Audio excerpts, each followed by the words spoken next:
সুলাইমান আলাইহিস সালাতু ওয়াস সালাম একদিন বহর নিয়ে রওনা করছে।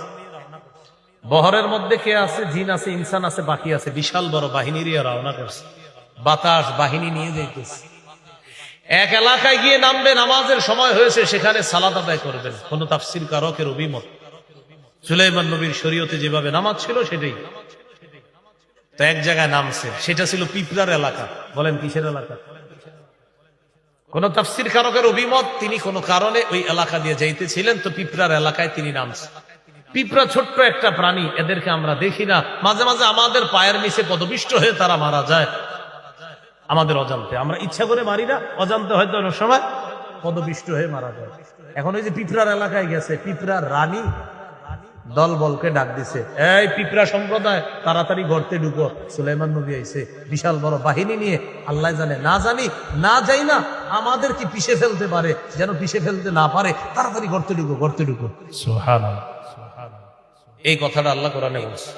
হাত্তা ইযা আতাউ আলা ওয়াদিন নাম, সুলাইমান নবী আর তার বাহিনী যখন আতাও আসলেন আলা ওয়াদিন নাম, পিঁপড়ার এলাকায়। ওয়াদিন শব্দের অর্থ হলো উপত্যকা, পিপিলিকার উপত্যকায় যখন আসলেন।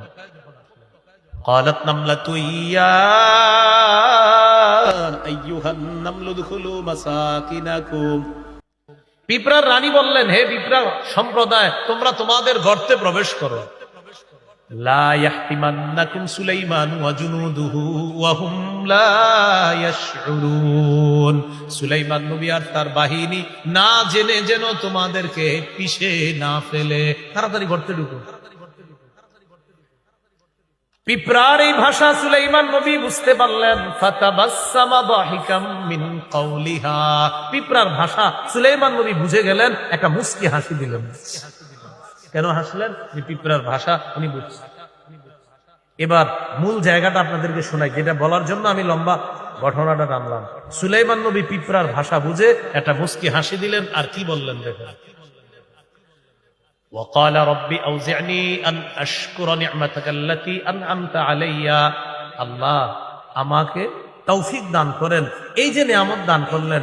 আজকে পিঁপড়ার ভাষা আমি বুঝতে পারলাম, এই যোগ্যতা আল্লাহ আপনার নিয়ামত, আমি যেন আপনার এই নিয়ামতের আরো বেশি শুকরিয়া আদায় করতে পারি, আল্লাহ আমাকে তৌফিক দান করেন।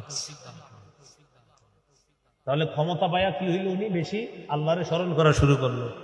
বাতাসের উপর ক্ষমতা, উনি আল্লাহরে স্মরণ করে। পিঁপড়ার উপর ক্ষমতা, আল্লাহরে স্মরণ করে। পিঁপড়ার ভাষা বুঝে, উনি আল্লাহরে স্মরণ করে। কেন? যে আল্লাহ আপনি আমার এত যোগ্যতা দিতেছেন, আল্লাহ তৌফিক দিয়েন, আমি যেন শুকরিয়া আদায় করতে পারি। সুবহানাল্লাহ।